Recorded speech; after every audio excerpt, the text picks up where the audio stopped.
Baka mo maigi ulo ha. Alam mo yung paghawak, di ba?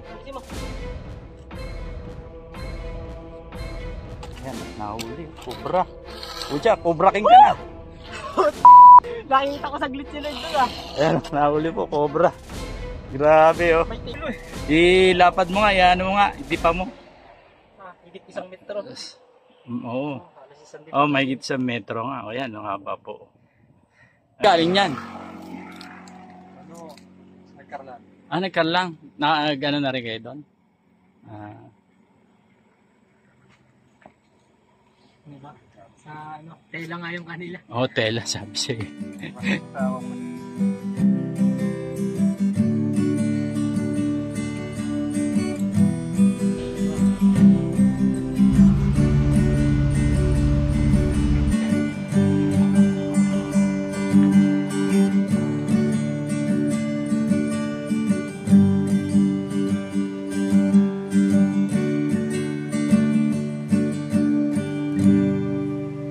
Good morning people. Mga kasaka, ngayong araw po na ito ay iti-turn over po namin yung Cobra na nahuli namin habang po kami naghahakot nung farm waste, yung pong Rizal na may kasamang po yon, manure, chicken manure na ginagawa po naming organic fertilizer. Kaya po namin sa kanya i-turn over dahil alam po namin na deputize sila ng DNR na manghuli at saka po mag-rescue ng mga wildlife. At saka po sila ay nagkakandak din po ng awareness, so makakatulong po yun sa amin para mas lalo po naming maintindihan yung kahalagahan po ng ng wildlife sa ating lugar. So tulad po ng ahas, alam po namin ang ahas ay siya po yung kumukontrol sa pagdami po ng mga peste sa ating mga halamanan kagaya po ng daga at saka ng mga palaka at saka ng iba pang hayop na nandito sa paligid.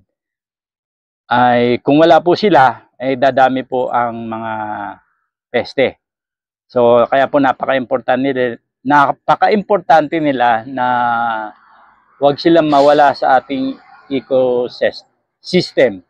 At sana po maintindihan ninyo na kaya namin hinuli yan, pero mapanganib at huwag sana pong gayahin ng iba dahil delikado.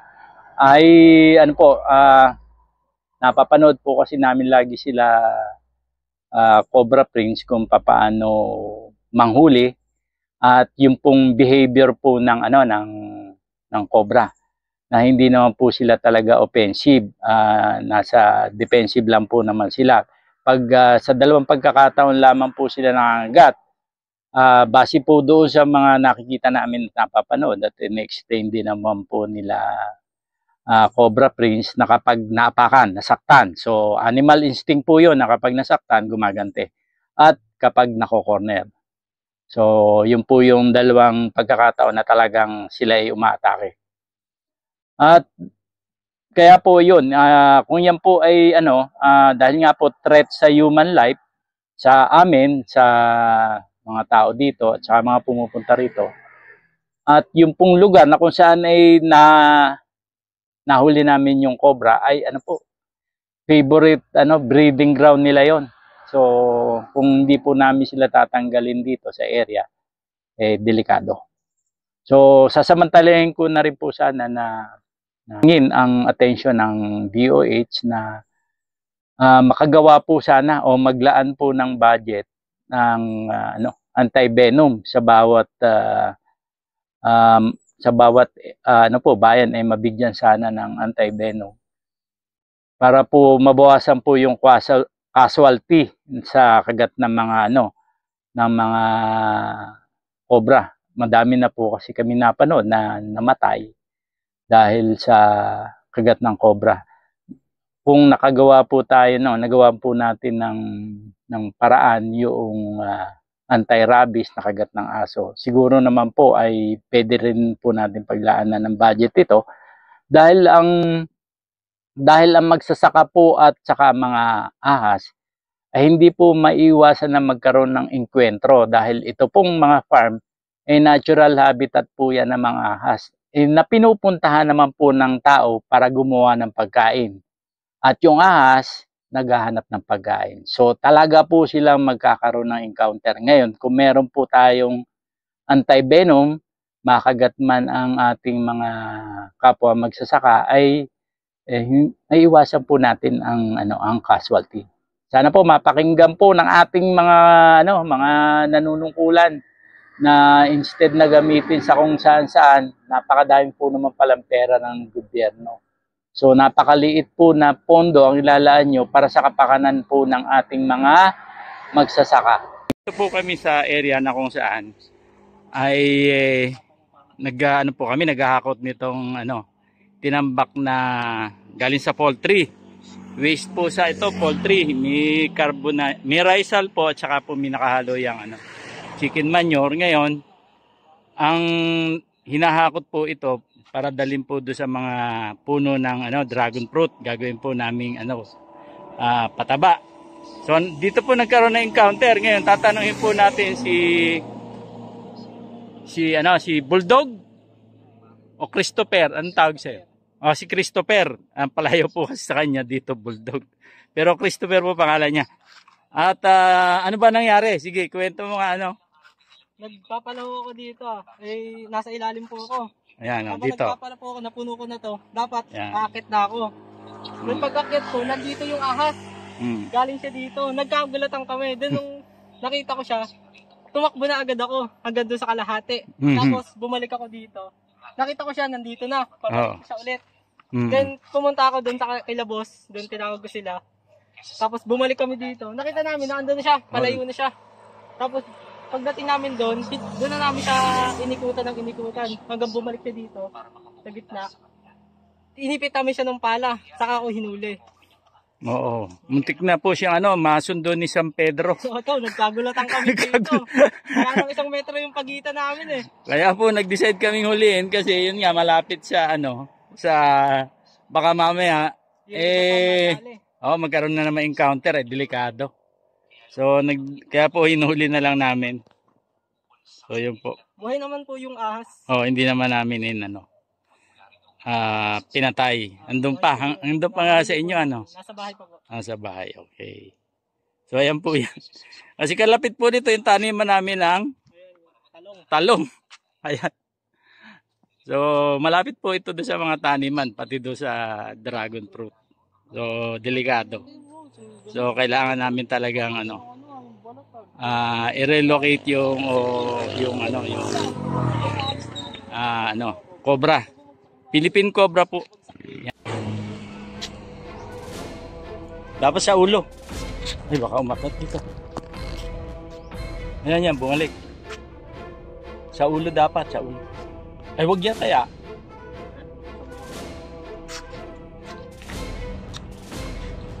Ay, cobra nga. Tara, pwede ko? Di yan mga boss, wag mo ito na. Kaya mo ba? Baka makagat ka.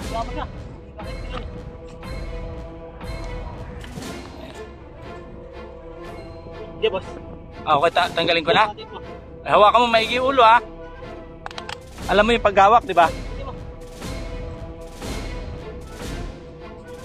Yan, nahuli. Cobra. Ucha, cobra king ka na. Nakikita ko sa video na doon Ayan, nahuli po, cobra.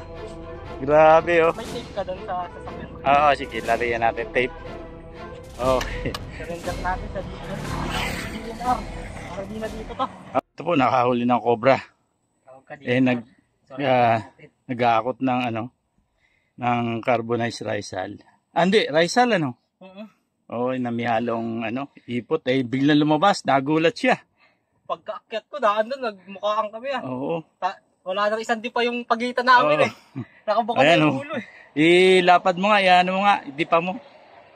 Higit 1 metro. Oo. May higit 1 metro nga. O yan, haba po. Pakita mo yung Yung mukha niya. Papangagat Ay, oo. Hawakan mo maigi. At mahirap. Mahirap na. Isang toka. Ayan, sige. Yan, yan. Ay, Papalag ka pa. paano yun lang. Pabugahin. Naku. Wala kasi nung ipit ito. Yan, paipitin mo siya. Ang dami palang ipin ito. Oo. Ingat ka. Pero pag kinuha Yan, yung pabayaan mo na nakagat ganyan para ilabas niya yung ano, kamandag. Ayun, kumatas na. Pamatas na, kamandag. Ayan. Yan Ayun, po tumulo na. Venom. Tumulo na yung venom niya. May venom na yung gloves ko. Pinakatas po muna. May venom na yung gloves ko. Okay. Grabe yung ulo nang ngingintab oh. Lagyan mo na ng ano, ng Tape na natin siya. tape. Oh, bitawan mo na. Grabe yung kumagat. Pero pag kumagat, di mo rin natatanggal. Ayan, yan. Yan. Lagyan mo na ng Ayun, tape. Ano. Bigay mo sa kuya mo, huwag ikaw maglalagay. Baka, Siya ka na. Muntik na rin ako ma-heaven eh. oo ba? Kesa naman ako ma-heaven. Ingat ka ha. Sa tagiliran, huwag mo ano sa tagiliran. Baka bigla ka makagat.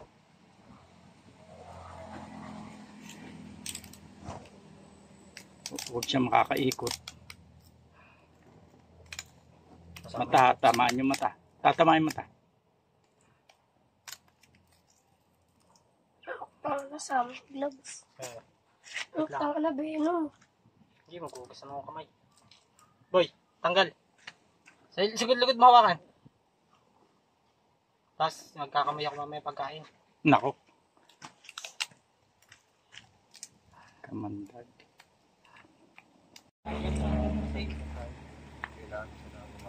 Paano lang katawan?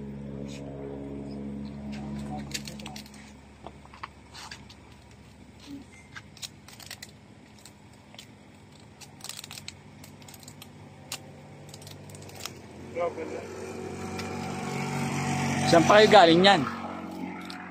Ano, nagkarlan. Nagkarlang. Gano'n na rin kayo doon? Ano ba? Sa ano, tela nga yung kanila. Hotel, sabi siya. Sa ako pwede pumawala. Oo. Sa ako lang meron kami. At mabilisan na rin kami. Hindi akalain eh.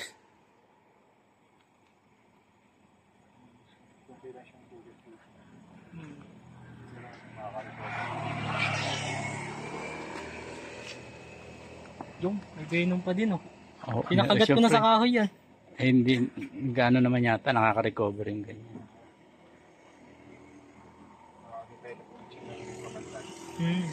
Bago ko siya isa ako, pinakagat ko na rin siya sa kahoy.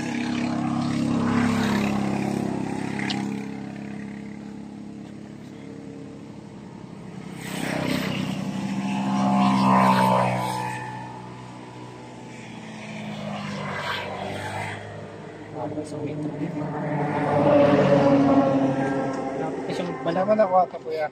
Dito Kasama pa siya. Yung tambak na yun. Taniman niyo po yan. Opo.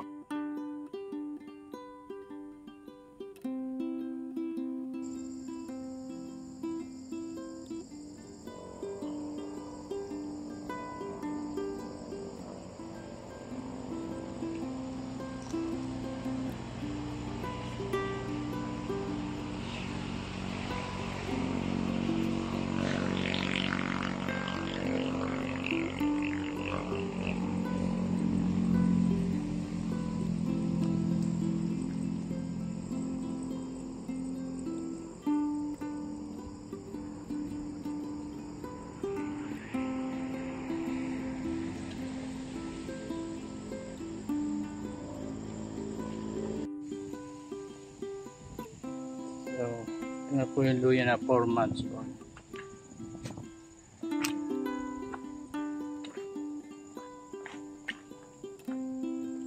Ang kada.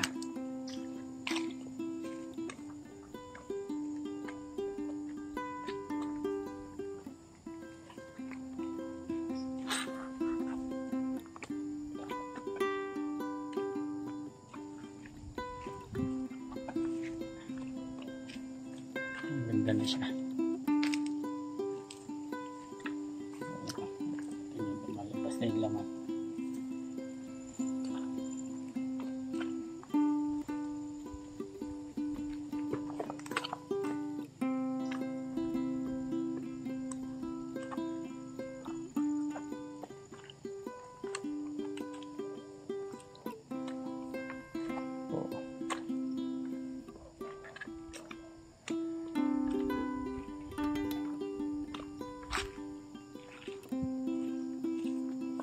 Green na green.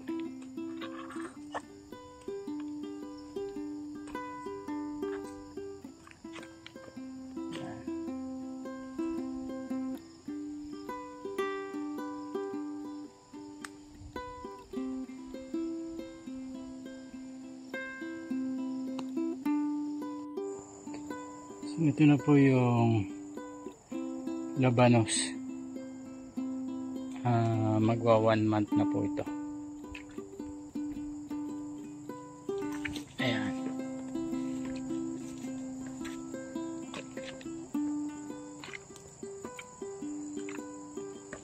Sabong tanim lang po.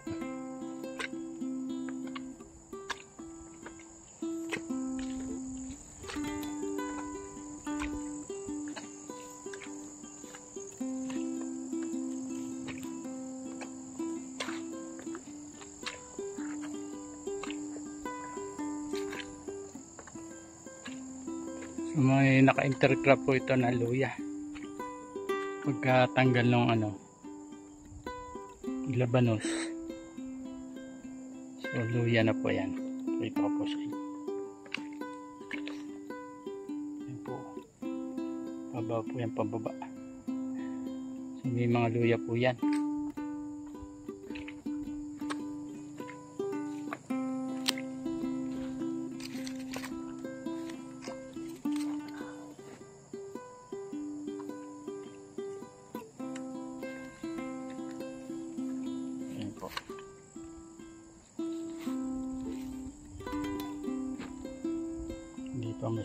Hindi pa lumalabas yung mga luya.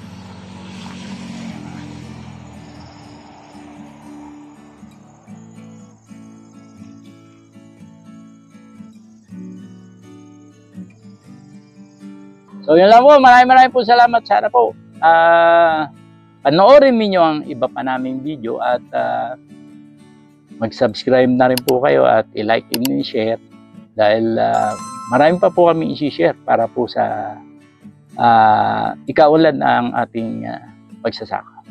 Nais ko nga po pala magpasalamat kay Cobra Prince at sa Cobra Team sa agarang pag-responde para ma-turnover po namin yung cobra na nahuli namin dahil muntik na nga po siyang makakagat ng kasama namin doon po sa farm. At nais ko rin po sumantalahin ng pagkakataon na ito na i-shout out ang mga taga Metro Bank Santa Cruz Branch, Laguna. Maraming salamat po at God bless everyone.